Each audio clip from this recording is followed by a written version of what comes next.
ठीक है, देखिएगा तो भारतीय इतिहास में, मध्यकाल के इतिहास में हम जो है मध्यकाल के इतिहास के अंतर्गत दिल्ली सल्तनत को स्टार्ट करने जा रहे हैं। ठीक है, जो कि इसका नामकरण हुआ है सुल्तानों के नाम पर।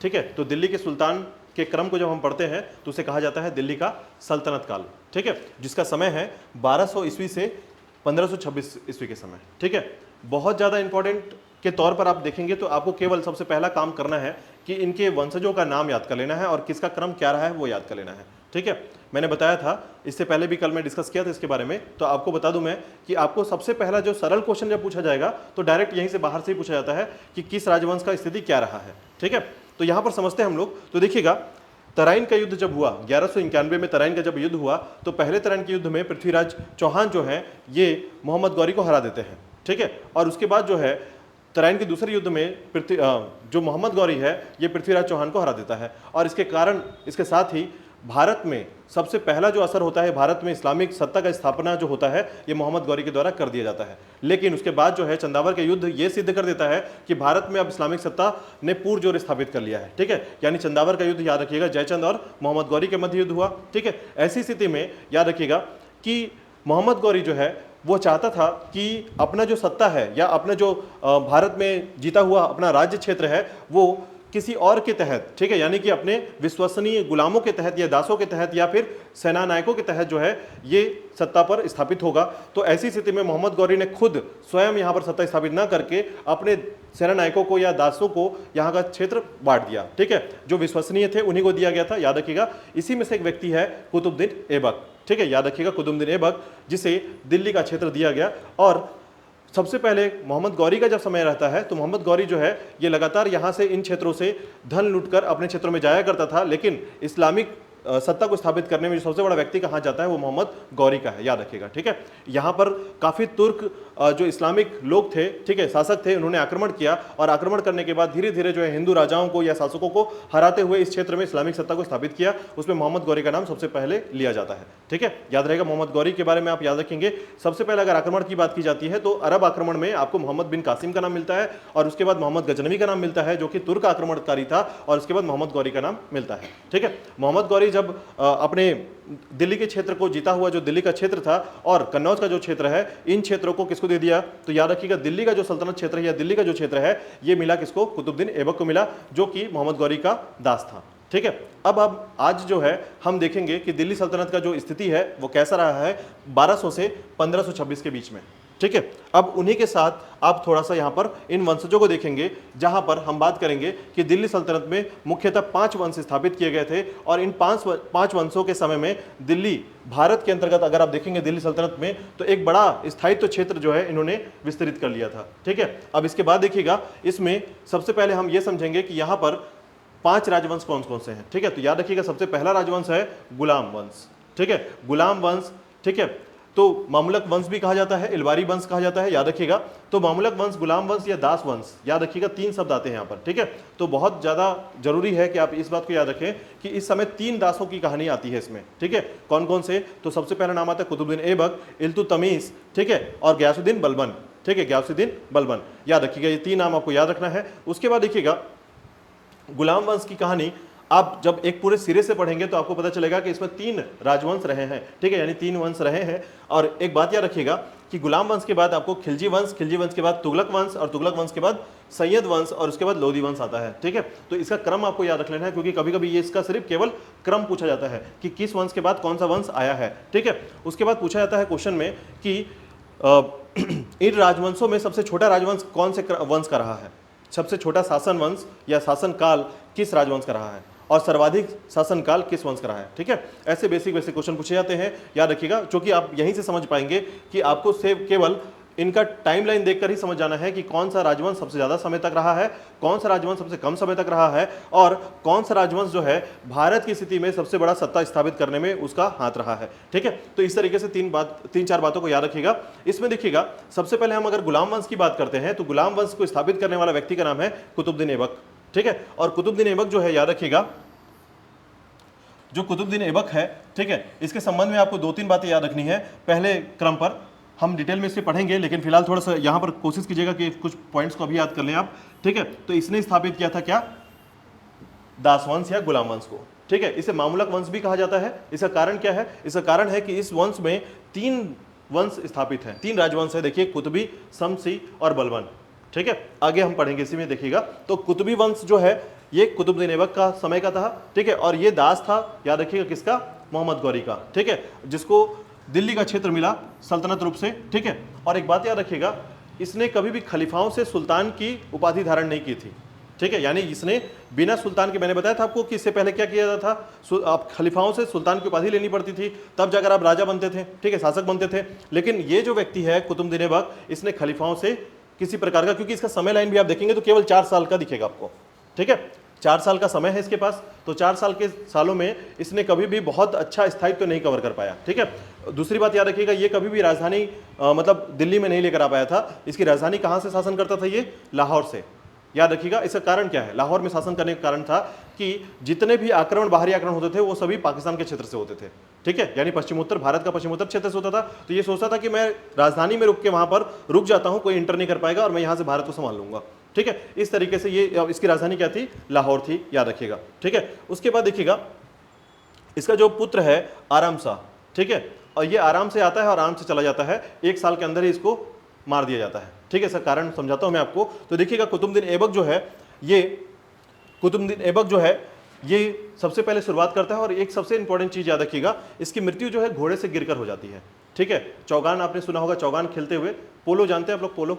ठीक है, तो वही चौगान है, इस समय चौगान कहा जाता था उसको। तो घोड़े पर बैठकर ये खेला जाता था। ठीक है, और घोड़े से गिरकर इसकी मृत्यु हो जाती है। ठीक है, इसने बहुत अच्छे काम भी किए हैं, मतलब अपने निर्माण स्थापत्य के तौर पर देखेंगे।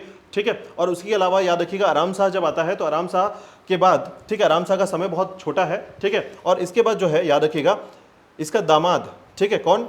इल्तुतमिश। याद रखिए कुतुबुद्दीन ऐबक का दामाद है इल्तुतमिश, जो कि आराम शाह को मारकर, ठीक है, राजगद्दी ले लेता है।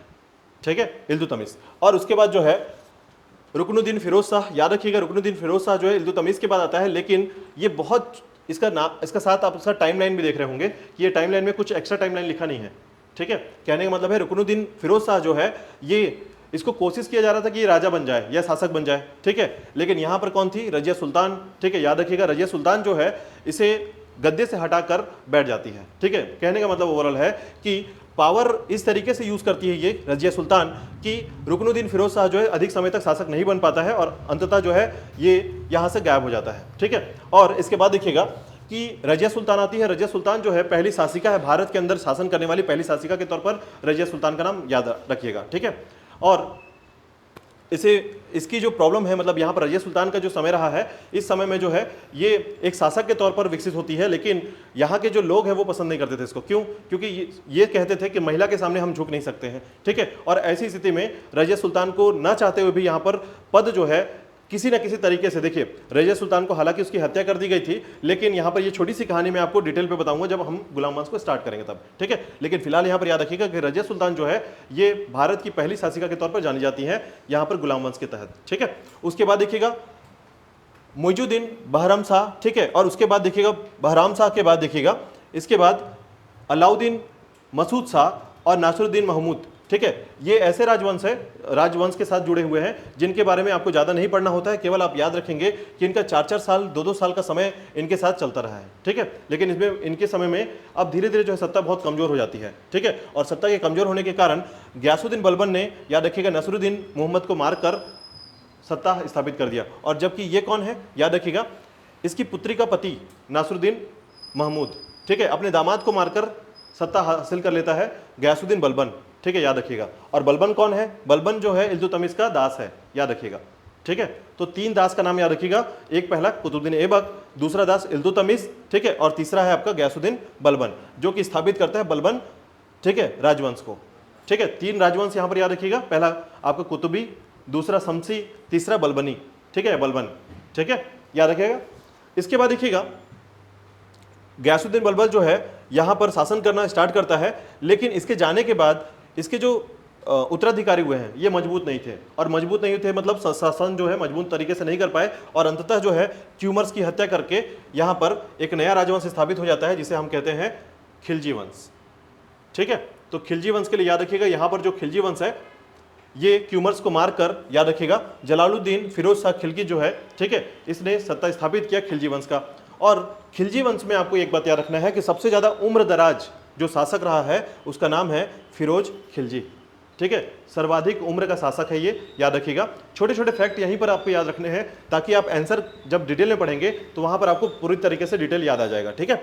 इसके बाद देखिएगा, जलालुद्दीन फिरोज खिलजी की हत्या किसने कर दी थी? उसके भतीजे ने, अलाउद्दीन खिलजी ने। याद रखिएगा, अलाउद्दीन खिलजी के समय की जो कार्यवाही है, शासन का क्रियात्मक रूप है, वो बहुत अनोखा था, ठीक है। इसने घोड़े को दागने की प्रथा प्रारंभ की थी, ठीक है। इसका जो सिस्टम ऐसा था कि बाजार में कोई गलती से भी गलत माप का तराजू नहीं रख सकता था, ठीक है। मतलब मार्केट की व्यवस्था या जो भी व्यापार की व्यवस्था थी ये बहुत सुदृढ़ कर दिया गया था। मतलब इसके नियम कानून बहुत सख्त थे, ठीक है। अगर कोई ऐसा करता पकड़ा जाता तो उसके हाथ काट दिए जाते थे या फिर उसको हत्या कर दी जाती थी, ठीक है। तो ऐसे कारण से यहाँ पर क्या हुआ कि जो भारत में कहीं ना कहीं एक चीज देखने को मिलती है कि जो घुसखोरी प्रथा, ठीक है, घुसखोरी या फिर जिससे पैसे का गबन ज्यादा होता था, इसके समय काल में या शासन काल में बहुत ज्यादा इसको मजबूत कर दिया गया था। इसके कारण शासन व्यवस्था जो है थोड़ी मजबूत हो गई। लेकिन ये बहुत महत्वाकांक्षी था अलाउद्दीन खिलजी, और इसके साथ जो है इसकी जो अंतिम समय जो आता है इसका अपना विरोध, ठीक है, अपना क्षेत्र विरोध जो है इसका मुख्य तौर था, ठीक है।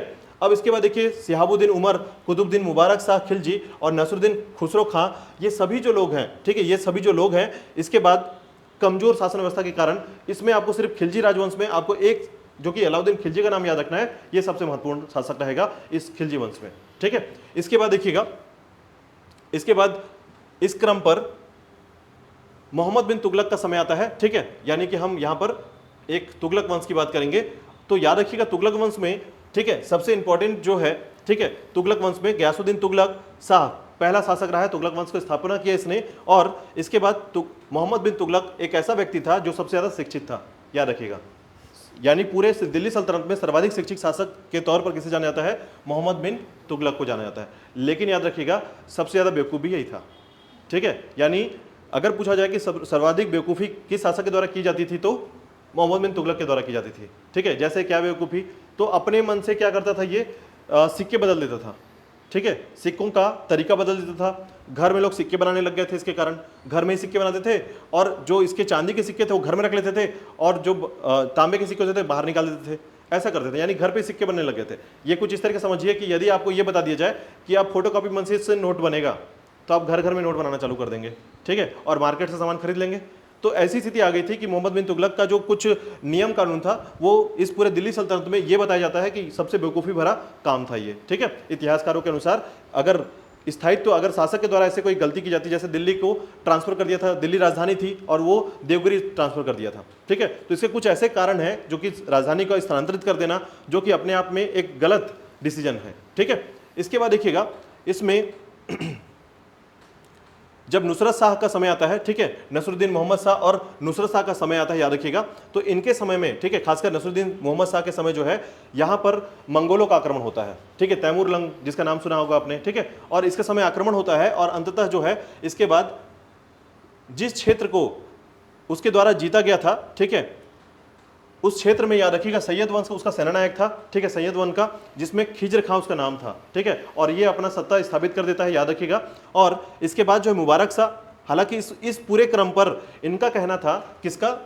सैयद वंश का, कि हम जो है मोहम्मद पैगंबर साहब के वंशज हैं, ठीक है, हजरत मोहम्मद के वंशज हैं, और ये लेकिन ये प्रूफ नहीं कर पाए, ठीक है। तो ऐसे केस में क्या हुआ कि लोग इन पर विश्वास नहीं कर पाए और ना ही इनके सबूत को ये देख पाए। तो ऐसी स्थिति में इनकी जो वैल्यू है ये बहुत कम थी, ठीक है। तो सैयद वंश आपको आता जाता नजर आएगा, सैयद वंश, ठीक है। और अंततः जो है इसके बाद लोधी वंश आता है, और लोधी वंश में याद रखिएगा सिकंदर लोधी, बहलोल लोधी, और इसके बाद जो सबसे इंपॉर्टेंट है वो है इब्राहिम लोधी। और इब्राहिम लोधी का समय जो है वो पानीपत के पहले युद्ध के साथ ही समाप्त हो जाता है, और अंततः मुगल वंश की स्थापना हो जाती है, ठीक है।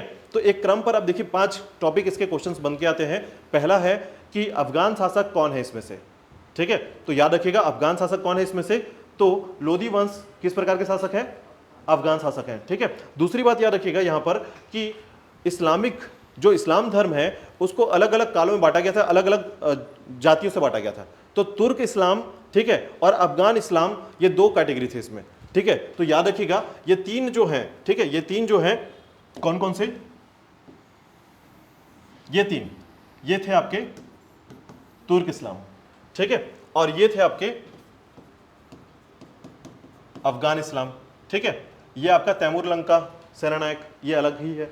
ठीक है, तो याद रखिएगा इस क्रम पर ये 3 आपके तुर्क इस्लाम है और ये आपका अफगान इस्लाम है। ठीक है, ये क्वेश्चन पूछा गया है, याद रखिएगा, इसीलिए आपको छोटी छोटी बातों को ध्यान रखना है यहाँ पर। ठीक है, चलिए स्टार्ट करते हैं। देखिएगा सबसे पहले गुलाम वंश के बारे में, और यहाँ पर हम समझेंगे कि गुलाम वंश किस तरीके से आया और इसमें कुतुबुद्दीन ऐबक की कहानी क्या है। ठीक है, सबसे पहले हम स्टार्ट करेंगे गुलाम वंश में, लेकिन उससे पहले हम यहाँ पर थोड़ा सा दिल्ली सल्तनत के बारे में पढ़ेंगे। देखिएगा, ठीक है, तो दिल्ली सल्तनत जो है ये अपने आप में सबसे इंपॉर्टेंट बात आती है यहाँ पर दिल्ली सल्तनत के बारे में, और थोड़ा सा आप यहाँ पर जरूर यहाँ पर इल्तुतमिश का नाम लिखा हुआ है, लेकिन हम स्टार्ट करेंगे किस पे, दिल्ली सल्तनत के बारे में, जहां पर ये राजधानी या जहां पर ये कहानी पूरी स्टार्ट होती है। ठीक है, तो यहाँ पर देखिएगा इस क्रम पर सबसे पहला जो हमारा पॉइंट है वो ये है कि दिल्ली सल्तनत का वास्तविक संस्थापक कौन है। ठीक है, चूंकि आपको पता होगा कि दिल्ली सल्तनत को जीतने के बाद, ठीक है, दिल्ली क्षेत्र को, चूंकि देखिए आपको पता होगा कि तराइन का दूसरा युद्ध जैसे ही जीता गया मोहम्मद गौरी के बाद, तो अजमेर और अजमेर का क्षेत्र यानी दिल्ली जो है ये अपने आप, ठीक है, किसके सत्ता में स्थापित हुआ, ये मोहम्मद गौरी के पास हो गया। मोहम्मद गौरी जो है यहाँ पर डायरेक्ट शासक नहीं करता था। ठीक है, वो कहाँ रहकर शासन करता था, तो याद रखिएगा उसका जो क्षेत्र था वो पाकिस्तान का क्षेत्र, अफगानिस्तान का क्षेत्र जो है वहां से शासन करता था। ठीक है, यानी कि मोहम्मद गौरी का जो अपना प्रदेश है गौर प्रदेश, उस क्षेत्र से वो शासन करता था। ठीक है, लेकिन भारत में जब उसने इस्लामिक सत्ता स्थापित किया उसके बाद भारत के क्षेत्रों पर आकर उसने अपने गुलामों को या दासों को यहाँ पर छोड़ दिया, और उस तरीके से दास जो कि यहाँ पर रह चुके थे उन्होंने क्या किया, देखिए कुतुबुद्दीन ऐबक की बात करते हैं तो कुतुबुद्दीन ऐबक जो है इसने मोहम्मद गौरी का सपोर्ट किया था, किसमें, कौन से युद्ध में, तराइन के दूसरे युद्ध में। ठीक है, तराइन के दूसरे युद्ध में जैसे ही सपोर्ट किया तो इसका विश्वास जो है जीत लिया गया, यानी मोहम्मद गौरी का विश्वास जीत लिया गया, और कुतुबुद्दीन ऐबक जो है बहुत ज्यादा विश्वसनीय था उस समय। ठीक है, यही कारण है कि दिल्ली के क्षेत्र में इसको दे दिया गया, दिल्ली का क्षेत्र शासन करने के लिए। ठीक है, यानी कि अब जो है मोहम्मद गौरी के बाद कुतुबुद्दीन ऐबक एक गुलाम वंश की स्थापना करता है, लेकिन याद रखिएगा इसकी राजधानी इस समय कौन थी, लाहौर थी। ठीक है, कुतुबुद्दीन ऐबक की राजधानी आप याद रखेंगे कि इसकी राजधानी थी लाहौर। ठीक है, अब उसके बाद देखिएगा दिल्ली की चूंकि बात कर रहे हैं हम लोग, तो दिल्ली के बारे में थोड़ा सा यहां पर एक बात याद रखिएगा कि दिल्ली सल्तनत का वास्तविक संस्थापक कौन है, तो याद रखिएगा इसका नाम आता है इल्तुतमिश का नाम। ठीक है, तो इल्तुतमिश जो है ये दिल्ली सल्तनत का वास्तविक संस्थापक कहलाता है, और इसका शासनकाल 1210 से 1236 ईस्वी तक था। ठीक है, इल्तुतमिश ने दिल्ली सल्तनत में स्थायित्व के लिए अनेक कार्य किए, जैसे तुर्कानी चहलगानी, गठन विरोधी का दमन, नवीन प्रकार के सिक्के का प्रारंभ करना। ठीक है, ये बस बेसिक एक बात याद रखिएगा, आगे हम इसको डिटेल में पढ़ेंगे थोड़ा सा, लेकिन आप यहां पर याद रखिएगा कि जो दिल्ली सल्तनत है इसको स्थापित करने के लिए इल्तुतमिश ने काफी ज्यादा काम किए हैं। ठीक है, और यही कारण है, देखिएगा यदि आपसे पूछा जाता है कि संपूर्ण भारत में इस्लामिक सत्ता का वास्तविक संस्थापक कौन है, तो आप बोलेंगे इल्तुतमिश। लेकिन अगर आपसे पूछा जाएगा कि आपका वास्तविक संस्थापक जैसे शब्द निकाल दिया जाए बस, ठीक है, इस्लामिक सत्ता का स्थापना किसने किया था, तो याद रखिएगा कुतुबुद्दीन ऐबक ने दिल्ली में। ठीक है, लेकिन अगर आपसे पूछा जाए कि भारत में इस्लामिक सत्ता कौन लाया था, तो मोहम्मद गौरी। ये 3 क्वेश्चन अलग अलग है, याद रखिएगा। ठीक है, कि भारत में इस्लामिक सत्ता को लाने वाला व्यक्ति मोहम्मद गौरी है। ठीक है, दिल्ली सल्तनत को स्थापित करने वाला कुतुबुद्दीन ऐबक है, लेकिन वास्तविक संस्थापक है इल्तुतमिश। ठीक है, चलिए अब देखिएगा इल्तुतमिश के बारे में बाद में पढ़ेंगे, पहले स्टार्ट करते हैं गुलाम वंश की इस कहानी को। तो देखिएगा, ठीक है, तो देखिएगा गुलाम वंश के बारे में सबसे पहले इनका जो टाइम लाइन है वो है 1206 से 1290, यानी आप लगभग याद रखेंगे इसको। ठीक है, तो आपको ये मिलेगा कि लगभग 80 से 84 साल का जो लगभग इनका टाइम जोन रहा है। ठीक है, उनका टाइम पीरियड रहा है 1206 से 1290 का गुलाम वंश का। ठीक है, गुलाम वंश को और किस नाम से जानते हैं हम लोग, तो याद रखिएगा मामुलक वंश, दास वंश, ठीक है, इलबारी वंश, इस तरीके से। ठीक है, आपको याद रखना है कि गुलाम वंश के बहुत सारे नाम हैं, तो क्वेश्चन भी आपके बहुत सारे बनेंगे इसमें। ठीक है, अब देखिएगा सबसे पहले कि दिल्ली में शासन करने वाले जो सुल्तान हैं, ठीक है, दिल्ली में शासन करने वाले जो सुल्तान हैं, इसमें 3 राजवंशों की बात की जाती है, और ये 3 राजवंश जो है गुलाम वंश के साथ जोड़े जाते हैं, याद रखिएगा।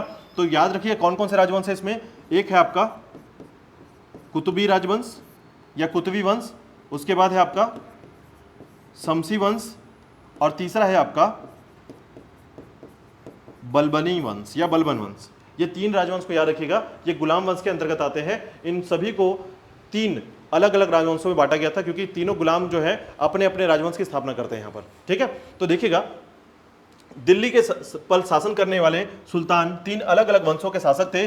कुतुबुद्दीन ऐबक जो है कुतुबी इल्तुतमिश शमसी और बलबन जो है बलबनी की स्थापना करता है। और आरंभ में कुतुबी वंश को दास या गुलाम वंश का नाम दिया गया है, क्योंकि इस वंश का प्रथम शासक कुतुबुद्दीन ऐबक जो कि मोहम्मद गौरी का क्या था, गुलाम था। ठीक है, याद रहेगा। तो मोहम्मद गौरी का गुलाम है आपका कुतुबुद्दीन ऐबक। और याद रखिएगा कुतुबुद्दीन ऐबक का मतलब क्या होता है, ये पूछा गया है आपके एग्जाम में, याद रखिएगा पीसीएस के एग्जाम में पूछा गया है। तो चलिए स्टार्ट करते हैं इसके बारे में थोड़ा सा और पढ़ते हैं हम लोग। ठीक है, तो देखिएगा थोड़ा सा और डिटेल में बताऊंगा आपको, और मैं यहाँ पर ये भी बताऊंगा कुतुबुद्दीन ऐबक कौन था, कैसे इसको खरीदा गया। ठीक है, पहले ये किसके पास था और इसको दास के तौर पर कैसे खरीदा गया, और इसे सबसे पहले कौन सा पद दिया गया था। ठीक है, यानी मोहम्मद गौरी के द्वारा जो है कौन सा पद दिया गया था, यानी किस पोस्ट पर काम करता था उसके यहाँ, और धीरे धीरे जो है कैसे ये जो है दास से शासक बना। तो छोटा सा कहानी यहाँ पर इसके याद रखिएगा। तो देखिएगा सबसे पहले कि मुइजुद्दीन मोहम्मद गौरी के गुलाम में सबसे योग्य और विश्वसनीय कुतुबुद्दीन ऐबक तुर्क का जनजाति का था। ठीक है, कुतुबुद्दीन ऐबक का अर्थ होता है चंद्रमा का देवता, याद रखिएगा। ठीक है, ये एग्जाम में पूछा गया था कि किस दिल्ली के सल्तनत के शासक का जो नाम है वो चंद्रमा के देवता के तौर पर बताया गया है। ठीक है, तो कुतुबुद्दीन ऐबक याद रखिएगा। हम इसे आज का पहला क्वेश्चन बोलेंगे। ठीक है, बचपन में ही दास के रूप में वह निसापुर के बाजार में, ठीक है, लाया गया था। तो याद रखिएगा निसापुर के बाजार में ये लाया गया था पहली बार। ठीक है, तो देखिए हमेशा क्या होता था कि बाजार में यहाँ पर बिक्री ऐसी होती थी कि बच्चे को लाया जाता था और उसे बेच दिया जाता था। ठीक है, तो इस तरीके से जो है कुतुबुद्दीन ऐबक को बेच दिया गया। और इसे कौन खरीदा था, तो याद रखिएगा नाम है फखरुद्दीन अब्दुल अजीज कुकी। ठीक है, इसने खरीद लिया था। ठीक है, तो यहां पर आपको याद रखना है कि जो ये काजी है, इनका नाम एक काजी, काजी तो जानते होंगे आप लोग। ठीक है, तो इस्लाम धर्म में काजी होते हैं। ठीक है, तो ये काजी है फखरुद्दीन अब्दुल अजीज कुकी। तो इनके द्वारा जो है किसको खरीद लिया गया, याद रखिएगा मोहम्मद जो आप याद रखें कुतुबुद्दीन ऐबक को खरीदा गया। और ये जो काजी हैं इनसे फिर कौन खरीद लेगा, तो मोहम्मद गौरी खरीद लेगा। ठीक है, इस तरीके से पहली बार में काजी जो है फखरुद्दीन अब्दुल अजीज कुकी जो है काजी के तौर पर ये जाते हैं निसापुर बाजार और यहाँ से कुतुबुद्दीन ऐबक को खरीद लेते हैं। ठीक है, और दास के तौर पर खरीदा जाता है। और उसके बाद जो है काजी से याद रखिएगा कौन खरीद लेता है, मोहम्मद गौरी खरीद लेता है। और इस तरीके से ये जो है मोहम्मद गौरी के यहाँ काम करना प्रारंभ करता है। ठीक है, सामान्य तौर पर डायरेक्ट मतलब मोहम्मद गौरी नहीं खरीदा था, याद रखिएगा। ठीक है, चलिए आगे देखिएगा। इसके बाद याद रखिएगा कुतुबुद्दीन ऐबक जो है ये धीरे धीरे जो है कुरान पढ़ना सीख जाता है, यानी कुरान को पढ़ना और उसे प्रॉपर तरीके से एक्सप्लेन करना। ठीक है, ये कौन सीख जाता है, कुतुबुद्दीन ऐबक सीख जाता है, जिसके कारण इसे कुरान खां भी कहते हैं। ठीक है, कुरान खां याद रखिएगा, कुरान खां कुरान का पाठ करने वाला। ठीक है, इस नाम से जाना जाता है, याद रखिएगा, इसे कुरान खां भी कहा जाता था। ठीक है, तो कभी कभी क्वेश्चन देखिए बहुत सरल टॉपिक है, आप पढ़ेंगे भी इसको, लेकिन जब आप 10 राजाओं के बारे में पढ़ लेंगे ना तो ये भूल जाएंगे इसको कि किसको कहते थे। ठीक है, इसीलिए ऐसे पॉइंट्स को हमेशा एक पॉइंट लेकर चलिएगा, ताकि आप जब भी एग्जाम के आसपास के समय जब आप दोहराएं, रिवीजन करें, तो यही सारे पॉइंट आपके डायरेक्ट दिख जाएं आपको। ठीक है, तो कुरान खां किसे कहते थे, कुतुबुद्दीन ऐबक को कहते थे। और इसके बाद देखिएगा इसे जैसे ही मोहम्मद गौरी खरीद लेता है, तो याद रखिएगा मोहम्मद गौरी के खरीदने पर उसके यहाँ सेवा जब करने लगता है तो कुतुबुद्दीन ऐबक को जो है जीवन में सबसे बड़ा परिवर्तन मिलता है, यानी मोहम्मद गौरी ने उसे अमीर ए आखुर, याद रखिएगा ये हमारा दूसरा क्वेश्चन है आज का, अमीर ए आखुर यानी शाही घुड़साल का अधिकार दिया था।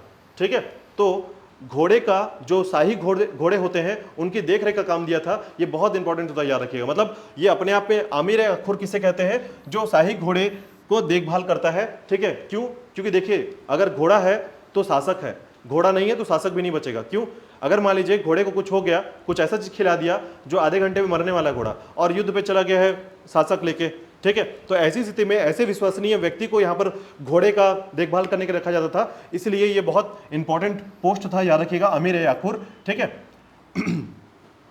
के पद पर प्रोन्नत कर दिया गया था, याद रखिएगा, अमीर आखुर बनाया गया इसको। और इसके बाद देखिएगा कुतुबुद्दीन ऐबक का जो राज्याभिषेक हुआ है वो 25 जून 1206 को हुआ है। ठीक है, और इसने अपनी राजधानी कहाँ बनाई थी, लाहौर में, याद रखिएगा। दिल्ली सल्तनत जो है सबसे प्रारंभिक राजधानी जो रहा है वो लाहौर में रहा है। ठीक है, इसके बाद देखिएगा तराइन के दूसरे युद्ध के बाद गौरी ने कुतुबुद्दीन ऐबक को विजित प्रदेशों का प्रबंधन नियुक्त किया, और इन क्षेत्रों पर नियंत्रण स्थापित करने के लिए कुतुबुद्दीन ऐबक ने दिल्ली के निकट इंद्रप्रस्थ को अपना मुख्यालय बनाया था। तो इंद्रप्रस्थ वर्तमान में क्या है, दिल्ली का क्षेत्र है, याद रखिएगा, यही इंद्रप्रस्थ है जिसको अब दिल्ली कहा जाता है। ठीक है। तो इसीलिए आप सुनते होंगे नई दिल्ली, पुरानी दिल्ली, ठीक है, एनसीआर दिल्ली, ये दिल्ली के जो क्रम है वो सब उसी के आसपास का क्षेत्र है। तो इंद्रप्रस्थ कहा जाता था पहले, दिल्ली के पास का क्षेत्र है इंद्रप्रस्थ, ठीक है। तो याद रखिएगा ये मुख्यालय है, राजधानी कहाँ है, लाहौर में, ठीक है, याद रखिएगा। इसके बाद देखिएगा यहाँ पर 2-3 बातें याद रखनी है बस आपको, सारा ये फैक्ट तो आपको याद ही है। इसके बाद देखिएगा जो सबसे इंपॉर्टेंट है वो ये है कि 1208 में मोहम्मद गौरी के भतीजे गयासुद्दीन मोहम्मद, ठीक है, महमूद ने कुतुबुद्दीन ऐबक को दास से मुक्ति दे दी थी। मतलब एक पत्र दिया जाता है, दास पत्र कहा जाता है इसे, ठीक है। और उसको देने के बाद क्या हुआ कि अब ये जो है दास से, यानी अब अपने शब्द के साथ सुल्तान लगा सकता था, ठीक है। लेकिन इसने खलीफाओं से सुल्तान की उपाधि नहीं ली थी, ये बात याद रखिएगा। यदि आप चाहें तो नोट करके लिख लीजिएगा, क्योंकि आपको एक बात याद रखनी होगी कि निम्न में से कौन सा शासक है जिसने सुल्तान की उपाधि धारण नहीं की थी, तो उसमें कुतुबुद्दीन ऐबक का नाम आता है, ठीक है। लेकिन यहां पर याद रखिएगा ये सुल्तान जो है ये किसने दिया था, ये दिया था गयासुद्दीन महमूद ने, ठीक है, जो कि किसका बेटा था, तो मोहम्मद गौरी का भतीजा था, याद रखिएगा, ठीक है। तो इसने एक क्या किया कि दास मुक्ति पत्र दिया और उसके बाद इसको बोला कि आप सुल्तान बन गए हो, लेकिन ये सुल्तान कभी नहीं बना था, ठीक है, क्योंकि 4 साल का समय ही था इसके पास। और दूसरा, इसने कभी भी खलीफाओं से उपाधि नहीं ली, ना ही इससे उनसे मिलने गया, ठीक है। तो ऐसे केस में खलीफाओं के द्वारा न मिलने या उनके द्वारा उपाधि न देने पर यह सुल्तान नहीं कह सकता था अपने आप को। इसीलिए केवल इसको सुल्तान की उपाधि किसने दी थी, गयासुद्दीन महमूद ने दी थी, ये याद रखिएगा। केवल उपाधि दी गई है, इसने धारण नहीं किया था, ठीक है। सभी शासक क्या करते थे, सुल्तान की उपाधि धारण करते थे, अपने शब्द अपने नाम के आगे सुल्तान लगाते थे, ठीक है। लेकिन कुतुबुद्दीन ऐबक जो है ये सुल्तान की उपाधि धारण नहीं करता है, याद रखिएगा। इसको उपाधि दी जाती है, प्रदान की जाती है गयासुद्दीन महमूद के द्वारा, ठीक है। इसके बाद देखिएगा कुतुबुद्दीन ऐबक को भारत में तुर्की राज्य का संस्थापक माना जाता था। कुतुबुद्दीन ऐबक ने कभी सुल्तान की उपाधि धारण नहीं की, उसने केवल मालिक और सिपा सलाहकार, ठीक है, सिपा सलार की पदवी धारण की थी, ठीक है। तो सुल्तान की उपाधि धारण नहीं की थी, याद रखिएगा, ठीक है।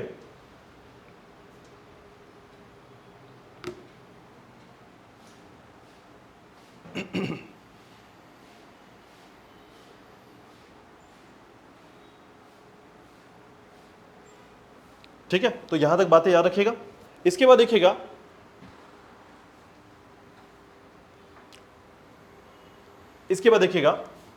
कि इसके बारे में और क्या क्या फैक्ट है जो सबसे इंपॉर्टेंट है वो याद रखिएगा। 3 बातें आपको यहां से याद करना है, ये तीनों सबसे इंपॉर्टेंट है, ठीक है।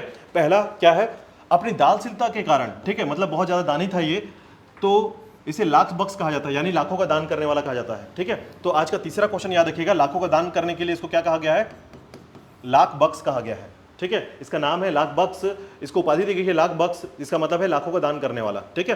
तो आपको याद रखना होगा, ये बहुत इंपॉर्टेंट है, ठीक है, क्योंकि कुछ लोगों के जो वैल्यू है ना उन्हीं के फीचर्स के कारण है, ठीक है। कहने का मतलब है भारत के इतिहास में अगर कोई दानशीलता में बहुत आगे है तो उसका नाम हमेशा आता है बाहर, ठीक है। तो इसे लाख बख्श कहा गया है, याद रखिएगा। क्यों लाख बख्श कहा जाता था, क्योंकि ये लाखों का दान करता था, ठीक है। साथ ही साथ याद रखिएगा इसके दरबार में हसने निजामी और फक मुदव्वर जैसे विद्वान रहते थे, ठीक है। तो याद रखिएगा हसने निजामी और फक मुदव्वर जैसे जो कि दरबारी जो थे, विद्वान थे, इसके दरबार में रहते थे, ठीक है, याद रखिएगा। इसके बाद देखिएगा इसने कुतुब मीनार का निर्माण करवाया था, लेकिन प्रारंभ किया था, लेकिन आपको 2 बातें और याद रखनी है इसके अलावा, जो याद रखना है, एक आपका दिल्ली और एक याद रखना है अजमेर, ठीक है। ये 2 क्षेत्र भी आपको निर्माण कार्य में याद रखना है। दिल्ली में याद रखना है कुव्वत उल इस्लाम, ठीक है, कुव्वत उल इस्लाम का निर्माण कराया था इसने, ठीक है। और याद रखिएगा अजमेर में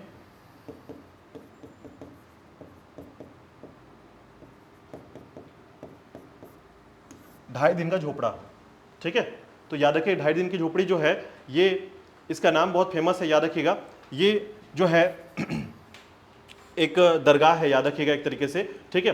तो आपको याद रखना है ये 2 निर्माण हुआ है, ठीक है। हालांकि ये जो पहले है अजमेर में, याद रखिएगा, ये अजमेर में चौहान वंश के द्वारा जो है, यहाँ पर पहले ये स्कूल हुआ करता था, ठीक है। किसने बनाया था, विग्रह शाह ने, आपने पहले पढ़ा है, विग्रह शाह चौहान वंश का शासक था, इसने यहाँ पर स्कूल बनवाया था। उस स्कूल को बदलकर क्या कर दिया गया है, 2.5 दिन का झोपड़ा, ठीक है।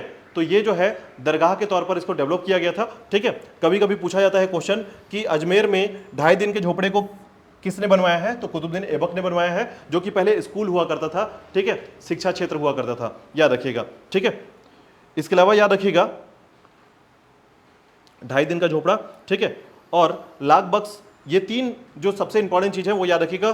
कुव्वत उल इस्लाम, ठीक है, और इसके बाद ढाई दिन का झोपड़ा, ये दो ऐसे निर्माण हैं जो कि कुतुबुद्दीन ऐबक ने करवाए थे, ठीक है, याद रखिएगा। इसके अलावा जो है याद रखिएगा कुतुब मीनार का निर्माण जो है इसने प्रारंभ करवाया था, ठीक है, कुतुब मीनार को बनवाया नहीं है, कंप्लीट नहीं किया था इसने, केवल प्रारंभ किया था, ठीक है, याद रखिएगा। और किसके नाम पर है ये? उसके खुद के नाम पर नहीं है, याद रखिएगा, ठीक है, खुद के नाम पर नहीं है, ठीक है। तो एक जो है सूफी संत थे जिनका नाम है, याद रखिएगा, देखिए सूफी संत है, नाम है कुतुबुद्दीन बख्तियार काकी, ठीक है, कुतुबुद्दीन बख्तियार काकी, नाम याद रखिएगा। बहुत कंफ्यूजन, लोगों को यही कंफ्यूज रहता है कि वो सोचते हैं कि कुतुबुद्दीन ऐबक ने अपने नाम पर कुतुब मीनार बनवा दिया है, ठीक है, लेकिन वो अपने एक सूफी संत, ठीक है, प्रसिद्ध सूफी संत थे उस समय, ठीक है, जिसका नाम था ख्वाजा कुतुबुद्दीन बख्तियार काकी, ठीक है, इनके नाम पर ये कुतुब मीनार जो है ये प्रारंभ करवाया था, ठीक है, याद रहेगा।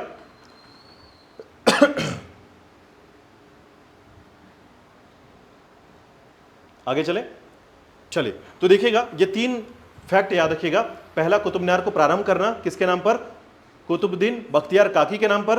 दूसरा याद रखिएगा अजमेर में ढाई दिन का झोपड़ा बनवाया। और तीसरा याद रखिएगा दिल्ली में कुव्वत उल इस्लाम बनवाया था, ठीक है। चलिए आगे देखिएगा। इसके अलावा अब देखिएगा इसके बाद आपको यहां पर थोड़ा सा याद रखना है।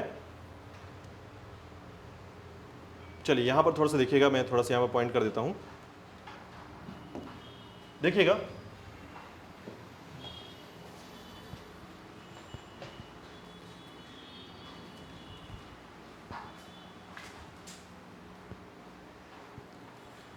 इसके बाद देखिएगा यहां पर आपको याद रखना है कि जैसे ही अब कुतुबुद्दीन ऐबक की जो मृत्यु की बात आती है तो इसके समय थोड़ा सा मृत्यु के लिए थोड़ा सा याद रखिए। कुतुबुद्दीन ऐबक ने, ठीक है, इसका एक गुलाम था, उसका नाम था इल्तुतमिश, ठीक है, इसका भी दास था, ठीक है। तो यहीं पर आपको एक पॉइंट याद रखना है कि थोड़ा सा कि इसके जब तीन चार बातें, ठीक है, इसको कहा जाता है, तीन चार बातों के लिए इसको याद रखा जाता है, तो इसको याद रखा जाता है इसकी मृत्यु के लिए, और इसका मृत्यु सबसे ज़्यादा पूछा जाता है क्वेश्चन में भी, ठीक है।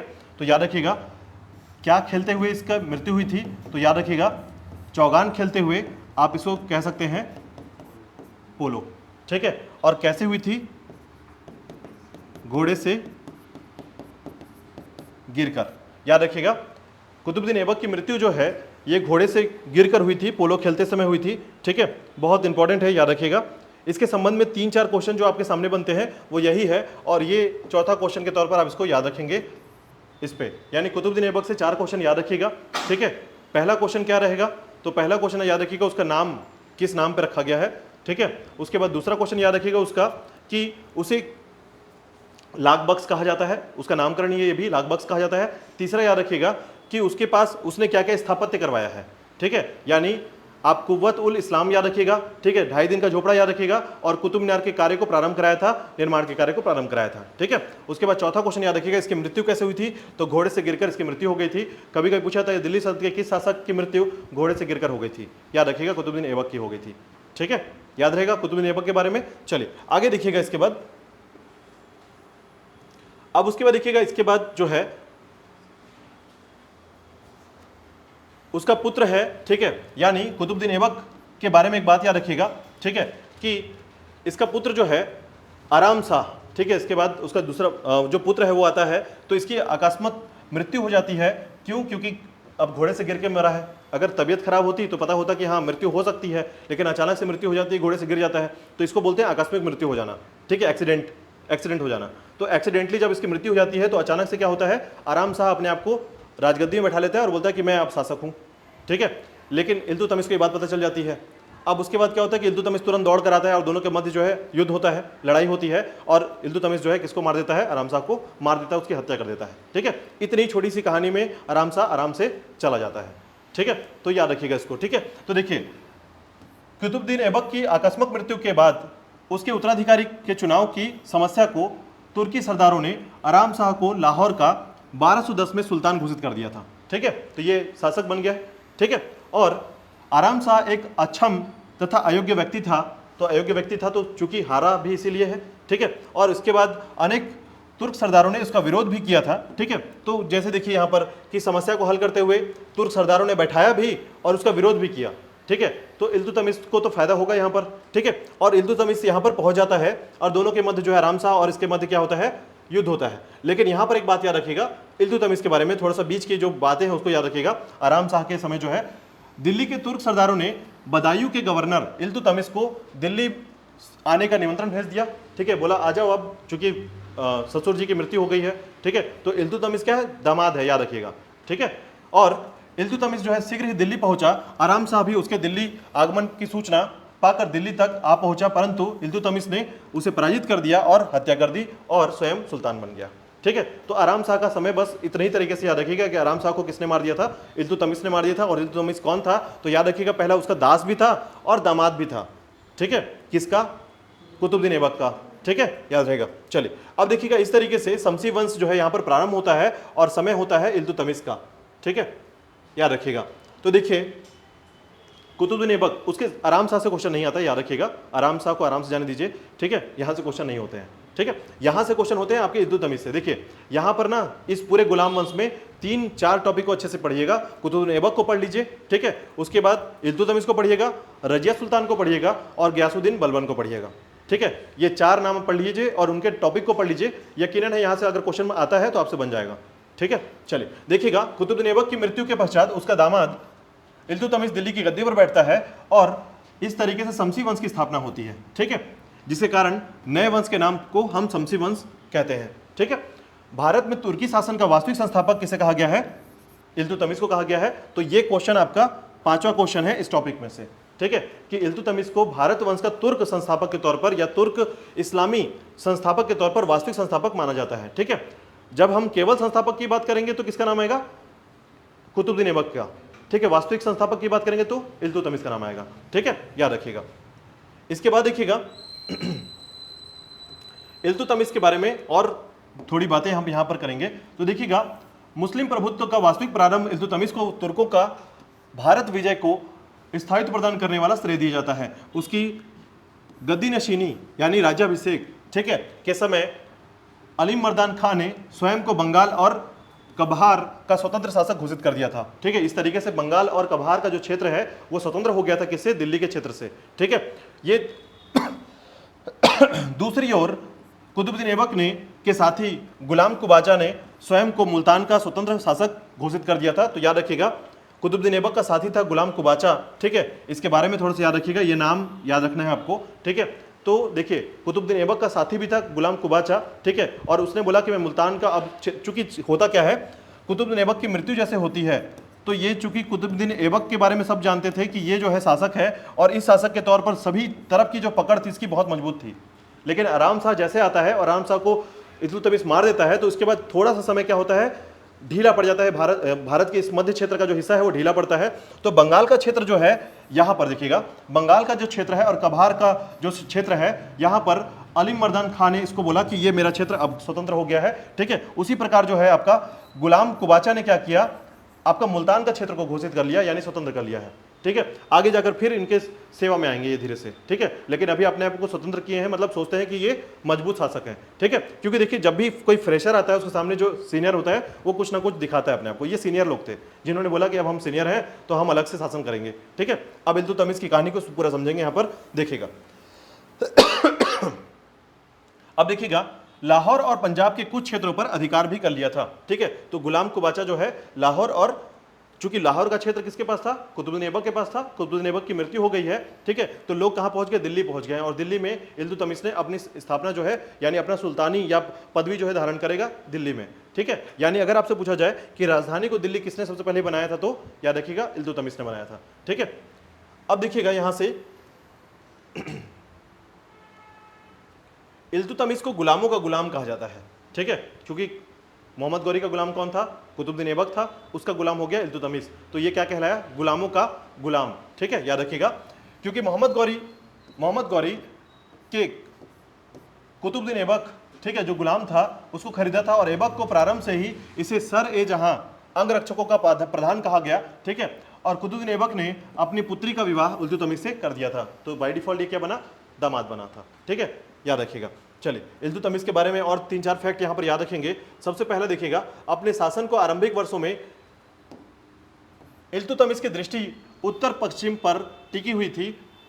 उस पर खारिज्म साम्राज्य मध्य एशिया का सबसे शक्तिशाली राज्य था।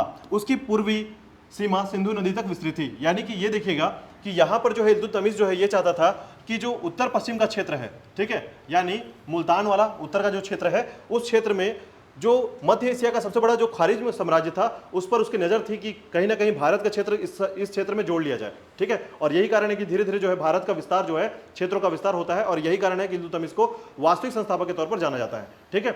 उसके बाद देखिएगा कि इस खतरे को टालने के लिए इल्तुतमिश ने लाहौर के लिए कूच किया और उस पर अधिकार कर लिया। अब देखिए, खारिज्मी साम्राज्य को मंगोलों ने ध्वस्त कर दिया, ठीक है, यानी मंगोल भी अब आएंगे धीरे धीरे। ये मंगोल कौन है? देखिए, अब जैसे आप यहां पर देखेंगे मंगोल, ठीक है, तो मंगोल का मतलब मुगल शासक, ठीक है। तो ये यहां पर जो है आपको एक बात याद रखनी है कि जैसे तैमूरलंग की बात करेंगे, तैमूरलंग की बात करेंगे, ठीक है, तो उसके अलावा जो है जैसे खिज्र खां, ठीक है, तो ऐसे करके मंगोल शासक भी बहुत खतरनाक हुआ करते थे। मतलब ये बात समझिएगा कि हमारे यहाँ जो है जितने भी शासक हुए हैं उनमें सबसे ज़्यादा जो आपको दिखेंगे, ठीक है, तो उसमें आपको कुछ ऐसे शासक दिखेंगे जो कि भारत में प्रवेश करना चाहते थे लेकिन प्रवेश नहीं किए थे, ठीक है। तो बार बार क्या करते थे, वो भारत के क्षेत्रों पे सीमा से होकर वापस लौट जाते थे, ठीक है। तो यहाँ पर जो खारिज्मी साम्राज्य था जो कि भारत के उत्तर पश्चिम क्षेत्र में था, उसको मंगोलों ने ध्वस्त कर दिया था, और अभी मंगोलों का आक्रमण फिर से होगा भारत की तरफ, ठीक है। तो आप इसको पढ़ेंगे आगे जाकर कि मंगोलों का आक्रमण कैसे हुआ था इसमें, ठीक है। इसके बाद देखिएगा, अब मंगोलों ने जिस साम्राज्य की स्थापना की वह इतिहास में सबसे बड़े साम्राज्यों में था। वह साम्राज्य अपने पूरे उत्कर्ष पर था। तब उस समय उसकी सीमा चीन से लेकर भूमध्य सागर के तट तक और कैस्पियन सागर से लेकर जकास्ट्रिक नदी तक फैली हुई थी, ठीक है। तो इसको अभी यहाँ पर आप इंपॉर्टेंट नहीं देंगे, हम भारत के अंदर की बात पढ़ने वाले हैं, ठीक है। ये भारत के बाहर की थोड़ी सी पॉइंट है, ठीक है। मंगोलों का साम्राज्य बताया गया है, ठीक है। अब देखिएगा, इल्तुतमिश ने कुबाचा से निपटने का अवसर प्राप्त कर लिया क्योंकि खारिज्मी साम्राज्य खत्म हो गया है, ठीक है। मंगोलों ने ध्वस्त किया, तो इल्तुतमिश को ये बात पता चल गई कि अब कुबाचा जो कि हमारा क्षेत्र लेके बैठा हुआ है, अब उसको अवसर मिल गया कि कुबाचा को हराया जा सकता है, ठीक है। तथा उसने मुल्तान और कच्छ, ठीक है, ये जो क्षेत्र है उससे उखाड़ फेंका। उस प्रकार दिल्ली सल्तनत की सीमा एक बार फिर से सिंधु नदी के तट को स्पर्श करने लगी, ठीक है। बंगाल और बिहार में इवाजा नामक एक व्यक्ति सुल्तान गयासुद्दीन की पदवी धारण कर अपनी आज़ादी की घोषणा कर दी थी, ठीक है। तो बंगाल बिहार जो है अभी बचा हुआ है, लेकिन दिल्ली और सिंधु नदी तट का जो क्षेत्र था कुबाचा को हराकर फिर से सिंधु नदी तट तक इसका विस्तार कर लिया है ये, ठीक है। देखिए, इसकी कहानी जो है ना, छोटी छोटी जो अभी इल्तुतमिश की कहानी है, वो बस आपको एक बात दिमाग में रखना है कि कुतुबुद्दीन ऐबक के आने के कारण विस्तार हुआ, ठीक है। लेकिन हुआ क्या कि जैसे इसकी मृत्यु हो जाती है तो फिर से इसका विस्तार छोटा हो जाता है, ठीक है। लोगों ने अपने आप को आज़ाद घोषित कर दिया था। फिर इल्तुतमिश का समय आता है तो वो क्या करता है कि लोगों को फिर से हराकर अपने क्षेत्र को फिर से विस्तारित करेगा, ठीक है। लेकिन यहाँ पर याद करने वाली बात नहीं रहेगी, बस आपको याद रखना है कुबाचा का नाम, ठीक है। कुबाचा का नाम याद रखिएगा, क्योंकि पूछा जाता है कि कुतुबुद्दीन ऐबक की मृत्यु के बाद लाहौर क्षेत्र में, ठीक है, या मुल्तान क्षेत्र में किसने अपना अधिकार कर लिया था, तो कुबाचा ने कर लिया था, ठीक है, याद रखिएगा। इसके बाद देखिएगा इल्तुतमिश के बारे में, अब थोड़ा सा यहाँ पर उसके बारे में थोड़ा फैक्ट आएगा, याद रखिएगा। अब देखिएगा यहाँ पर याद रखिएगा कि 1226 से 27, ठीक है, 1226 और 27 ईस्वी में इवाजा लखनौती के निकट इल्तुतमिश के बेटे के विरुद्ध लड़ते हुए उसकी मृत्यु हो जाती है, ठीक है। यानी इवाचा वही है जो बिहार और बंगाल का क्षेत्र भी आज़ाद घोषित कर लिया है, ठीक है। और परिणाम स्वरूप बंगाल और बिहार एक बार फिर से दिल्ली के अधीन आ गया। यानी इस तरीके से इल्तुतमिश के समय फिर से पूरा विस्तार हो गया है, ठीक है। इसके बाद देखिएगा इल्तुतमिश ने कुतुब मीनार का निर्माण कार्य पूर्ण करवाया। अब याद रखिएगा कि यदि आपसे पूछा जाए कि कुतुब मीनार को पूर्ण किसने कराया है, तो इल्तुतमिश ने। प्रारंभ किसने कराया था? कुतुबुद्दीन ऐबक ने। ये दोनों अंतर याद रखिएगा, ठीक है। तो आज का हम लोग इसको बोल सकते हैं छठवां क्वेश्चन, 6वें नंबर पर, ठीक है। राज्य को सुदृढ़ और स्थिर किया, ठीक है। इसके अतिरिक्त इसने एकता प्रथा, याद रखिएगा, ये एक प्रथा है, बहुत इंपॉर्टेंट प्रथा है, एकता प्रथा। इस प्रथा को याद रखिएगा, आज हम इसको बोल सकते हैं 7वां क्वेश्चन। ये प्रथा क्या होती है, याद रखिएगा, ठीक है। तो देखिएगा, राजा के पास जितनी जमीन हुआ करती थी ना, राजा के पास जितनी जमीन हुआ करती थी, तो जहांगीरों, जो राजगीर होते थे, ठीक है, मतलब जो राजा के अंदर काम करने वाले लोग रहते थे, चाहे वो सेना नायक हो, चाहे फिर वो किसी भी अधिकारी हो, उनको जमीन दान में दे दिया जाता था, ठीक है। इसको कहा जाता है एकता प्रथा, ठीक है। लेकिन दान में दिया हुआ जमीन जो होता था, इसका पैसा लिया जाता था, ठीक है। दान मतलब फ्री में नहीं है दान, ये क्या है, कि इससे क्या होगा, रिवेन्यू जनरेट होगा। मतलब इल्तुतमिश ने प्लान किया कि अगर मुझे पैसा चाहिए, अगर मुझे अपना राज्य का विस्तार करना है तो मुझे पैसा चाहिए, ठीक है। तो इसने क्या किया कि जितनी भी जमीन हुआ करती थी उस जमीन को, जो जागीर होते थे, ठीक है, जमीनों वाली जो जागीर होते थे उनको या सामंतों को क्या करते थे, ये दे देते थे और उसके बाद वहां से क्या लेते थे, हाँ पैसा लेते थे, टैक्स लेते थे, ठीक है। और इस तरीके से रेवेन्यू जनरेट होता था, इसे कहा जाता था इक्ता प्रथा, ठीक है, इक्ता प्रथा याद रखिएगा, ठीक है। और उसी के बाद देखिएगा यहां पर आप पढ़ सकते हैं, इसके अंतर्गत सभी सैनिकों और गैर सैनिक अधिकारियों को नगद वेतन के बदले भूमि प्रदान की जाती थी और इसी के तहत भूमि से बदले क्या निकलता था, रेवेन्यू निकलता था, ठीक है। तो यहां पर भूमि देना और साथ ही साथ उसमें से रेवेन्यू जनरेट होना, ये एक था इक्ता प्रथा, ठीक है, याद रखिएगा। एक प्रथा और है, इसको थोड़ा सा याद रखिएगा, इसमें एक प्रथा और याद रखना है आपको,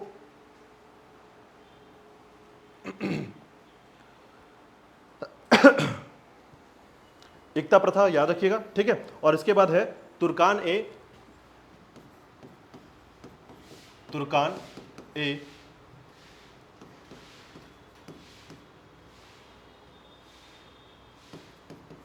चहालगनी,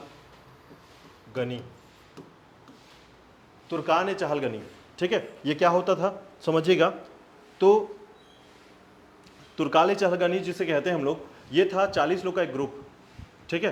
तो 40 लोग सबसे महत्वपूर्ण जो सैनिक होते थे, जब जो ताकतवर होते थे उनको अपने ग्रुप में रखता था ये, ठीक है। अब इसका कारण समझिएगा, मैं इसकी पूरी कहानी को थोड़ा सा फिर से याद कराता हूँ। तो कुतुबुद्दीन ऐबक जो है दिल्ली क्षेत्र में शासक बना, लेकिन इसकी राजधानी थी लाहौर में, ठीक है। उसके बाद लाहौर के क्षेत्र में कौन बैठा, आराम साहब बैठा, ठीक है। और अब जो है ये लाहौर में शासन नहीं कर सकता था क्योंकि वहीं पर किसने इसको मारा था, इल्तुतमिश ने आराम साहब को मार दिया था। तो जैसे कि अब देखिए कुतुबुद्दीन ऐबक है, उसके आसपास सभी लोग उसके वफादार होंगे, ठीक है। फिर आराम शाह उसका पुत्र है, तो कुछ ऐसे सरदार थे जो आराम शाह को सपोर्ट करते थे। अगर इल्तुतमिश वहीं बैठता तो हो सकता है इल्तुतमिश को मार दिया जाता उनके द्वारा। तो इसके प्रभाव से दूर होने के लिए इसने दिल्ली को अपना राजधानी शिफ्ट कर दिया, ठीक है, पहला कारण। दूसरा कारण ये समझिएगा कि इसने ये देखा कि मुझे विस्तार करने के लिए क्या करना पड़ेगा, तो अधिक से अधिक पैसा चाहिए। तो पैसा चाहिए तो मैं कैसे पैसा बनाऊं, तो इसने क्या किया, जमीन देना ही चालू कर दिया, ठीक है, कि आप एक काम करो, जमीन लो, इसको किसी को किराए पे दो या कुछ भी करो, लेकिन उसका पैसा मुझे टैक्स पे लाके दो, ठीक है। तो ये वेतन नहीं देता था, जमीन देता था, और जमीन के बदले तुम काम करोगे, अपना जो वेतन होगा उससे निकाल लोगे और जो बचेगा हमको दे दोगे। तो ये क्या करता था, कृषकों का कार्य करवा देता था इस तरीके से, ठीक है। तो पैसा यहां से आ गया, इक्ता प्रथा से आ गया। अब इसको ये चाहिए था कि जो मेरे दुश्मन है, ठीक है, जो इस पूरे सैनिक प्रबंधन में, ये पूरे शासन प्रबंधन में जो कि आराम शाह के सपोर्टर थे, वो मेरे दुश्मन है। तो मेरे दुश्मन को हराने वाला मैं अकेले नहीं हो सकता, क्योंकि अंदर लड़ना है आपको। बाहर लड़ना होता तो सैनिक के साथ चल जाते, लेकिन अंदर लड़ना है तो आपको चाहिए कि अपने ही एक ग्रुप चाहिए, ऐसा ग्रुप जो कि आपको सपोर्ट करे, आपका रक्षण करे। तो ऐसे में इसने एक सिस्टम बनाया जिसको बोला गया तुर्कान ए चहालगनी। इसमें 40 लोग का ग्रुप था और ये 40 लोग इसके रक्षा तंत्र में काम करते थे, ठीक है। जिसको भी मारना होता था ये 40 लोग मिलकर उसको मार देते थे। इस तरीके से ये सैनिक मजबूत सैनिक बने, 40 लोग का सैनिक था ये, ठीक है। इसको क्या कहा गया, तुर्कान ए चहालगनी कहा गया है, याद रखिएगा, ठीक है। तो किसने, कभी कभी पूछा था क्वेश्चन कि किसने तुर्कान ए चहालगनी प्रथा प्रारंभ किया था, तो याद रखिएगा इल्तुतमिश ने प्रारंभ किया था और ये बहुत महत्वपूर्ण इसका कार्य था एक, ठीक है। हालांकि बाद में जाकर इसको समाप्त कर दिया जाएगा और ये ही लोग राजा के विरोधी बनेंगे बाद में, ठीक है, क्योंकि ये जानते थे कि काम अंदर में कैसे चलता है, ठीक है। तो इसी के अंदर में होता था बलबन, याद रखिएगा। जो अभी आगे जाके आप बलबन के बारे में पढ़ेंगे वो यहीं पर है, अंदर, अभी अंदर बैठा हुआ है, ठीक है, चहालगनी के अंदर। तो ये जानता था कि काम कैसा होता था, तो ये बोलते थे कि चहालगनी अगर जहां भी होगा ये शासक को शासन नहीं करने देंगे, तो ये पहले ही खत्म कर दे। बलबन जो आता है वो बोलता है कि चहालगनी नहीं होगा, अपने ही 39 व्यक्तियों को मरवा देता है ये, ठीक है। 40वां तो ये खुद था, तो 39 लोग को और मरवा देता है, ठीक है। इससे इसके कारण जो है चहालगनी समाप्त होता है वहां पर जाकर, ठीक है। तो तुर्कान ए चहालगनी याद रखिए किसने प्रारंभ किया था, इल्तुतमिश ने किया था, ठीक है, याद रखिएगा। अब देखिएगा इसने और क्या क्या काम कराया है, तो याद रखिएगा। अब यहां से इसके काम जो है थोड़े से याद रखिएगा। इक्ता प्रथा प्रारंभ किया, ठीक है। इसके बाद जो है देखिए यहां पर है, इक्ता एक अरबी शब्द है जिसका अर्थ है भूमि। इसका भूमि इक्ता तथा इसे लेने वाले इक्तदार कहलाते थे, ठीक है। तो इक्तदार कौन थे, तो वही सामंत या जागीर होते थे जो कि जमीन लेते थे और उसका काम करके, उसमें काम करके राजा को भी पेड करते थे, पैसा देते थे और खुद का भी पैसा वहां से निकाल लेते थे। इस तरीके से इसके पास रेवेन्यू जनरेट होने लगा था, ठीक है। इल्तुतमिश ने सर्वप्रथम अरबी सिक्कों का प्रचलन प्रारंभ किया था, तो याद रखिएगा अरबी सिक्के चलाए थे इसने, ठीक है, चांदी के अरबी सिक्के, याद रखिएगा। तो देखिएगा इसमें इसने क्या किया था, दिल्ली में टकसाल स्थापित कर दिया था। टकसाल क्या होता है, नहीं, टकसाल जो होता है याद रखिएगा, जो छाप करके सिक्के बनाता था, ठीक है। यानी अगर मान लीजिए हमारे यहाँ, जैसे हमारा टकसाल कहाँ है, तो हैदराबाद में है, ठीक है, देवास में है, तो हमारा टकसाल ऐसे जगह पर है, मतलब भारत का, ठीक है। यानी भारत के सिक्के कहाँ छपेंगे, तो ये आपको पता रहेगा कि भारत के सिक्के जो है हैदराबाद के क्षेत्र छपते हैं, ठीक है। तो इसका मतलब ये है कि इसी तरीके से इल्तुतमिश ने दिल्ली में टकसाल स्थापित किया और यहीं से सिक्के छपने लगे थे, ठीक है। तो याद रखिएगा इसके समय में टकसाल कहाँ था, दिल्ली में था, और इसने 2 प्रकार के सिक्के छपवाए थे, एक आपका चांदी का और दूसरा तांबा का, 2 प्रकार के सिक्के। अरबी सिक्के याद रखिएगा, चांदी के सिक्कों को कहा गया टका या टंका, ठीक है, और इसे कहा जाता था जीतल, ठीक है। पित्तल मत बोलिएगा, जीतल है ये, ठीक है। तो टंका और जीतल जैसे सिक्कों का प्रारंभ किसने किया है, इल्तुतमिश ने किया है, ठीक है। इसके बाद देखिएगा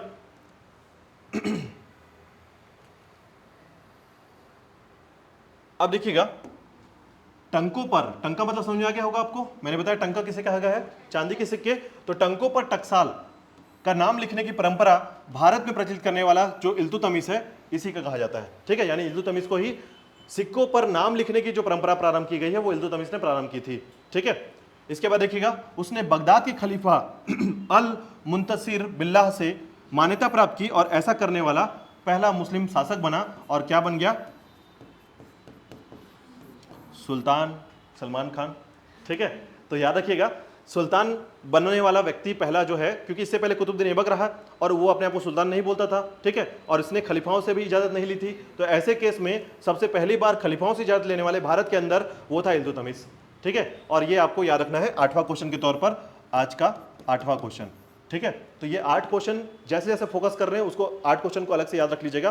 क्वेश्चन बताने का सिर्फ एक ही मकसद है मेरा कि आप अगर पूरी कहानी को ठीक से याद नहीं भी कर पाते हैं तो क्वेश्चन को ही पढ़कर आप आंसर कर पाएंगे सिर्फ, क्योंकि यहां से इसके बाद जो है पूछने का क्वेश्चन होता ही नहीं है। मतलब इतिहास को पढ़ेंगे क्वेश्चन बनने की ज्यादा जगह से नहीं, जो भी आप टॉपिक पढ़ेंगे उसके क्वेश्चन डायरेक्ट बन जाते हैं, इसलिए आप इसको डायरेक्टली थोड़ा सा याद कर लीजिएगा, ठीक है। चलिए इसके बाद देखिएगा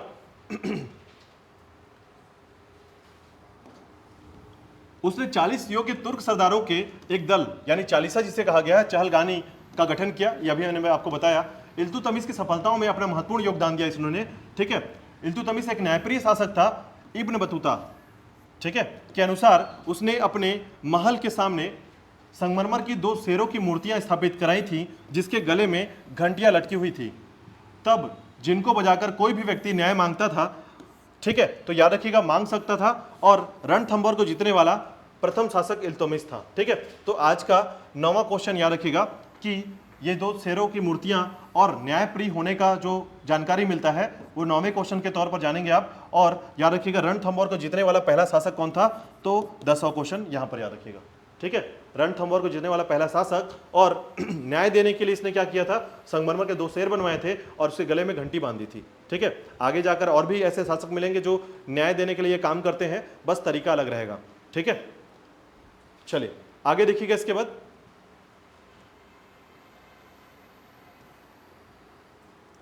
नेक्स्ट देखिएगा, इसकी जानकारी जो मिलती है ग्वालियर विजय के उपलक्ष्य में इल्तुतमिश ने सिक्कों पर रजिया का नाम लिखवाया था। तो इसकी पुत्री का नाम क्या था, रजिया सुल्तान। याद रखिएगा, रजिया तो नाम था, सुल्तान बाद में बन जाती है ये, तो रजिया सुल्तान कहा जाता है उसको, ठीक है। याद रखिएगा, क्योंकि ये जब मरता हुआ, याद रखिएगा, जब ये मृत्यु होता है, इसको इल्तुतमिश की मृत्यु होती है, तो उससे पहले ही रजिया को क्या कर देता है, सुल्तान घोषित कर देता है। लेकिन सरदार जो है वो 40 सरदार के बारे में पढ़ लिया आपने, जिसको चहलगानी कहा गया है, ठीक है। तो ये चाहते थे कि हमारा सरदार ऐसा ना हो कि वो महिला हो, ठीक है, क्योंकि वो क्या करती थी, वो करती थी पूरे तरीके से जैसे शासक होते हैं वैसे ही वेशभूषा पहनती थी, चोंगा पहनती थी, ठीक है, टोपी पहनती थी, पूरी तरीके से वैसे पहनती थी, और जाकर बैठ जाती थी राजदरबार में, ठीक है।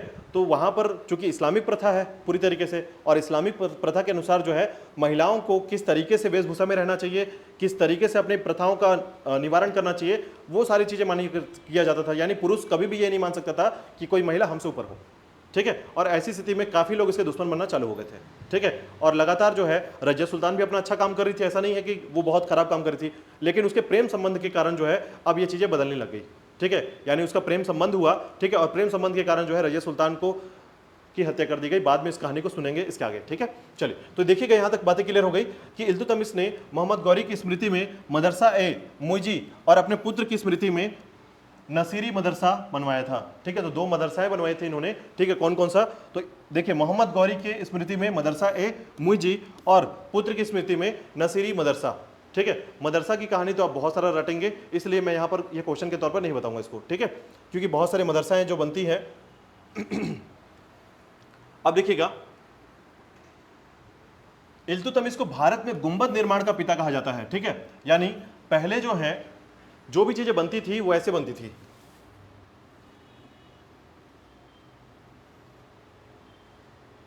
ठीक है, यानी आपको भवन निर्माण में आपको दिखेगा कि जो मस्जिद होते थे, ठीक है, तो मस्जिद जो बनने का तरीका मिला है, ठीक है, मस्जिद जो आपको बनने का तरीका मिला है या दरगाह जब बनते हैं तो उनके ऊपर इस तरीके से गुंबद बनाया जाता है। ठीक है, गुंबद की आकृति आपको बहुत बार दिखेगी। ठीक है, तो ये गुंबद बनाने का जो तरीका दिया गया है या बताया गया है, वो बताया गया है कि इल्तुतमिश के समय ही भारत में गुंबद बनाने का जो पिता है या जो मदरसाएं बनी हैं, ठीक है, या फिर जो मस्जिदें बनी हैं, वो इसी आकृति बनती थी। ठीक है, तो इसीलिए गुंबद निर्माण का पिता कहा गया इल्तुतमिश को। ठीक है, उसने सुल्तानगढ़ी में मकबरा अपने पुत्र नसरुद्दीन मोहम्मद की कब्र पर निर्मित कराया था। ठीक है, तो नसरुद्दीन मोहम्मद की कब्र पर इसको सुल्तानगढ़ी के मकबरा में, याद रखिए, अपने पुत्र की जो कब्र है यहाँ पर गोल गुंबद का निर्माण कराया था, याद रखिएगा। और यह भारत का प्रथम मकबरा था, यानी भारत में, याद रखिएगा, पहले बार मकबरा जो बना है वो सुल्तानगढ़ी का मकबरा है। ये याद रखिएगा। आज का 11वां क्वेश्चन है सुल्तानगढ़ी का मकबरा। ठीक है, आपसे पूछा जा सकता है कि भारत में सबसे पहला मकबरा कब बना या कहाँ बना है, तो सुल्तानगढ़ी बना है, याद रखिएगा। किसका मकबरा है? तो नसरुद्दीन महमूद का। ठीक है, हाँ, याद रखिएगा। अब देखिएगा, जैसे इसकी मृत्यु हो जाती है, जो बड़ा भाई है, इसकी मृत्यु हो जाती है, यानी कब? 30 अप्रैल 1236 में इसकी मृत्यु हो जाती है। और इसकी मृत्यु होने के कारण समझिएगा, एक बात याद रखिएगा, अब यहां पर समझिएगा कि इसके शासनकाल में न्याय चाहने वाला व्यक्ति लाल वस्त्र धारण करता था। ठीक है, यानी जिसको न्याय चाहिए वो लाल कलर के कपड़े पहनकर घंटी बजाता था। ठीक है, और उसके बाद वो बाहर निकलता था देखकर कि हाँ, लाल कपड़ा पहना है, मतलब मैं आता हूँ अब। ठीक है, तो इस तरीके से इसके समय जो है जिसको न्याय चाहिए वो लाल कलर के कपड़े पहनते थे और सिर पे बंधे हुए घंटी जो है वो बजाया करते थे। ठीक है, इसके बाद देखिएगा, इसकी मृत्यु से पहले इसने क्या किया था? रजिया सुल्तान को क्या कर दिया था? सुल्तान घोषित कर दिया था।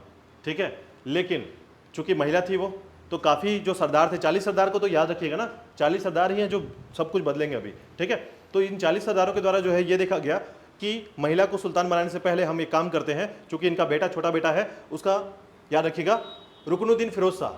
ठीक है, इसके और भी बेटे हैं, याद रखिएगा, लेकिन रजिया सुल्तान के बाद इसका नंबर आता है। ठीक है, तो रुकनुद्दीन फिरोज शाह को सपोर्ट किया गया और इसको बना दिया गया किस तरीके से? तो देखिए, एक बात याद रखिएगा कि इल्तुतमिश ने अपनी मृत्यु के पूर्व ही अपना राज्य अपनी पुत्री को सौंपने की इच्छा जता दी थी। ठीक है, और लोग डर गए थे इस बात को लेकर, लेकिन इसका कारण क्या था कि उसके योग्य और बड़े पुत्र लखनौती के शासक नासरुद्दीन मोहम्मद की मृत्यु हो चुकी थी, अभी आपने पढ़ा। ठीक है, सुल्तानगढ़ी का मकबरा। ठीक है, तो उसके बाद देखिएगा, उसका छोटा पुत्र जो है यह है रुकनुद्दीन फिरोज शाह, एक दुर्बल और अक्षम व्यक्ति था, जिसके कारण अब ये अगर शासक बनेगा तो स्थिति खराब हो जाएगी। ठीक है, यही कारण है कि इसको हटाकर तुरंत रजिया सुल्तान जो है शासन करना प्रारंभ कर देती है। ठीक है, तो याद रखिएगा, ये कुछ समय के लिए 1236 में ही बनेगा और 1236 में ही खत्म हो जाएगा। ठीक है, और उसके बाद कौन आ जाएगा? रजिया सुल्तान आ जाती है। और इस तरीके से थोड़ा सा हम इसके बारे में और डिटेल पढ़ लेते हैं, देखिएगा किस तरीके से। तो देखिएगा, तुर्क अमीर एक स्त्री को राज्य करते हुए देखना अपना अपमान समझते थे, अतः अनेक तुर्क अमीरों ने फिरोज शाह की माता शाहुर्त खान और अनेक अक्तादारों मतलब जिनको जमीन दिया गया था, ठीक है, इक्तादारों ने षड्यंत्र कर रुकनुद्दीन फिरोज शाह को 1236 में सुल्तान घोषित कर दिया था। ठीक है, जैसा कि मैंने बताया कि रजिया सुल्तान बन सकती थी डायरेक्टली, लेकिन जो 40 लोग थे, ठीक है, चहलगानी लोग थे, और जो लोग जिन लोगों ने जमीन प्राप्त करके बहुत अमीर बन गए थे, तो तुर्क अमीर कहा जाता था उनको। ठीक है, याद रखिएगा, तुर्क अमीर जो है लगातार अब शासन में हस्तक्षेप करेंगे। ठीक है, तो ऐसी स्थिति में याद रखिएगा कि तुर्क अमीरों ने यह कोशिश किया कि रजिया सुल्तान डायरेक्ट शासक ना बने, कौन बन जाए? रुकनुद्दीन फिरोज शाह, जो कि स्वयं में अयोग्य था, एक, ठीक है, शासक के तौर पर कार्य नहीं कर सकता था। अब ये बोलेंगे सर कैसे पता चलता है ये अयोग्य, कैसे पता चल जाता है? तो याद रखिएगा, जिसका मन शासन में लगेगा ही ना, वो खेलने निकल जाए, घोड़ा दौड़ा निकल जाए, शिकार करने चले जाए, शासन की कोई कार्यवाही ही कभी ना करे, ना ही अपने पिता के साथ कभी शासन में कभी साथ बाट करे। ठीक है, तो ऐसी स्थिति में क्या होगा कि वो समझ में आ जाता था कि वो शासन के प्रति कितना आकर्षित है, ठीक है। और शासन जब करना चाहता था तो ये छोटे से ही दिख जाता है कि किस तरीके से वो शासक बनना चाहता है या नहीं बनना चाहता है, ठीक है। तो उसको इंटरेस्ट भी नहीं है कि शासक मेरे को बना दो या फिर कोई ऐसा काम करूं जिससे मुझे लगे कि हाँ मैं अपने आप को प्रूव कर पाऊं, ठीक है। ना कभी कोई युद्ध लड़ना, ना ही कभी कोई बातों पर डिस्कस करना, ठीक है। तो ऐसी स्थिति में समझ में आता था कि ये अयोग्य शासक है, इसकी जो इच्छाधारी है वो कभी भी शासक के तौर पर नहीं थी, ठीक है, याद रखिएगा। अब इसके बाद देखिएगा कि फिरोज शाह सुल्तान तो बन गया परंतु वह राज्य पर नियंत्रण नहीं रख सका। वास्तविक सत्ता शाहुर्द खान यानी फिरोज की मां के हाथों में चली गई थी, ठीक है। और इस तरीके से याद रखिएगा रजिया सुल्तान जो है अब शासक बन जाती है। ग्वालियर से वापस आने पर इल्तुतमिश ने रजिया को अपना उत्तराधिकारी घोषित कर दिया था। तो ये पहले मरने से पहले की बात कर रहा हूं मैं यहाँ पर, याद रखिएगा, ठीक है, यानी 1236 से पहले की बात है। तो रजिया को अपने भाइयों और शक्तिशाली तुर्क अमीरों के विरुद्ध संघर्ष करना पड़ा। वह केवल 3 वर्ष तक ही शासन कर पाई थी, ठीक है। उसकी कहानी थोड़ी सी रहेगी यहाँ पर, याद रखिएगा। तो दिल्ली में सुल्तान की अनुपस्थिति का लाभ उठाकर देखिए, अब यहाँ पर एक बात याद रखिएगा कि दिल्ली में अब सुल्तान नहीं है, क्योंकि एक जो क्या बोलते हैं इसका भाई था, ठीक है, अब वो भी चला गया। और रजिया की भी कहानी आप थोड़ा सा यहाँ पर याद रखेंगे तो यहाँ पर 2-3 बातें आपको थोड़ा सा याद करना पड़ेगा, ठीक है। तो अब देखिएगा जैसे ही उसकी मृत्यु होती है या साकुरतान जो कि फिरोज की माँ है, ठीक है, अब इसके हाथ में शासन चला गया है तो शासक कोई नहीं है यहाँ पर। तो अब जो है दिल्ली में सुल्तान की अनुपस्थिति के लाभ उठाकर रजिया लाल वस्त्र पहनकर न्याय की मांग का प्रतीक करने लगी और नमाज के अवसर पर जनता के सम्मुख उपस्थित हो गई। मतलब एक तरीके से आप बहुत सारी बॉलीवुड मूवी देखे होंगे कि जब विलन से हीरो जो है ये जीत नहीं सकता, ठीक है, तो वो क्या करता है, जनता का सपोर्ट लेता है, ठीक है, निकलता है रोड पर और सारी जनता उसके पीछे भीड़ में लग जाती है और इस तरीके से विलेन अपने आप हारने लग जाता है, ठीक है। वही सेम यहाँ पर केस होता है कि ये जो है रजिया ये बोलती है कि चूंकि वही व्यक्ति लाल कपड़ा पहनेगा जिसको न्याय चाहिए, अब ये न्याय के लिए लाल कपड़ा पहनती है और नमाज के अवसर पर जनता के सम्मुख पहुंच जाती है और जनता इसके सपोर्ट में आ जाते हैं, ठीक है। और इस तरीके से रजिया जो है ये सुल्तान के तौर पर काम करना प्रारंभ करती है, ठीक है। तो देखिएगा उसने साकुर्त खान के अत्याचारों हुआ राज्यों में फैली अव्यवस्था का वर्णन किया और आश्वासन दिया कि वह शासक बनकर शांति और सुव्यवस्था स्थापित करेगी। रजिया के तर्क, ठीक है, तुर्क अमीर और आम जनमानस प्रभावित हो गए और क्रुद्ध जनता के राजमहल पर आक्रमण कर शाहुर्द खान को गिरफ्तार कर लिया और रजिया को सुल्तान घोषित कर दिया। तो इस तरीके से रजिया जो है सुल्तान बन जाती है, ठीक है, लेकिन ज़्यादा समय तक सुल्तान नहीं रह पाती है, ठीक है। इसका कारण है इसकी कहानी जो कि हम कल कंप्लीट करेंगे, ठीक है, यहाँ तक। तो कल के टॉपिक पर आगे कंटिन्यू करेंगे। इसके बाद रजिया के बारे में थोड़ा सा पढ़ेंगे और उसके बाद फिर आपका गुलाम वंश जो है वो खत्म होगा और साथ ही साथ मैं कल खिलजी वंश पर भी बात करूंगा, ठीक है। तो रजिया के संबंध में 2-3 बस बातें हैं जो इसने जो काम किया था उसके बारे में और साथ ही साथ कब इसकी मृत्यु हो जाती है। तो रजिया के बारे में ये 2 बातें याद रखिएगा, ठीक है। चलिए कोई डाउट है तो क्लियर कर लीजिए, कोई क्वेश्चन है?